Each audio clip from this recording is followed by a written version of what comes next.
Ukraine যুদ্ধ থামাতে কূটনীতির নতুন অধ্যায় শুরু হতে যাচ্ছে।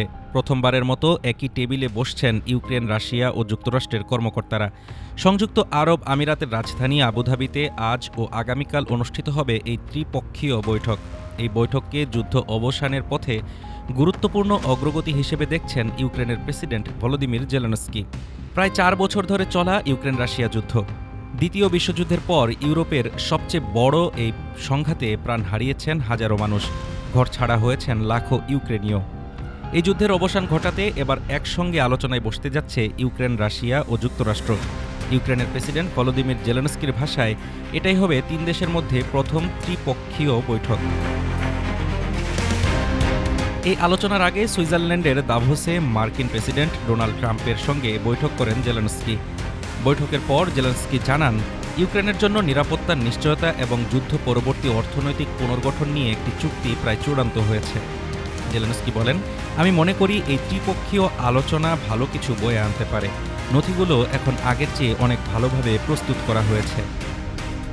আবুধাবিতে অনুষ্ঠিতব্য এই আলোচনায় সামরিক পর্যায়ের ওয়ার্কিং গ্রুপের মাধ্যমে আলোচনা হবে বলে জানিয়েছেন মার্কিন বিশেষ দূত স্টিভ উইটকফ। তিনি দাবি করেছেন, দীর্ঘ আলোচনার পর এখন বিষয়টি একটি সমাধানযোগ্য পর্যায়ে এসে দাঁড়িয়েছে।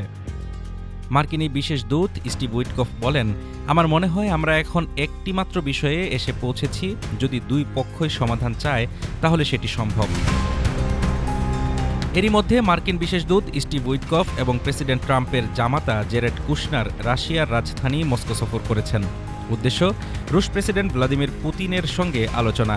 তবে এই প্রস্তাবিত ত্রিপক্ষীয় বৈঠক নিয়ে রাশিয়ার পক্ষ থেকে এখনও কোনো আনুষ্ঠানিক মন্তব্য আসেনি।